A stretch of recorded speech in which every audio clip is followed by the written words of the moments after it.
जब कोई लड़का अपने वालिदैन के साथ कोई लड़की देखने के लिए जाता है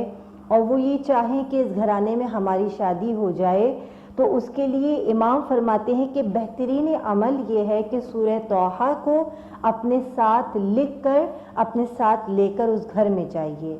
और इमाम फरमाते हैं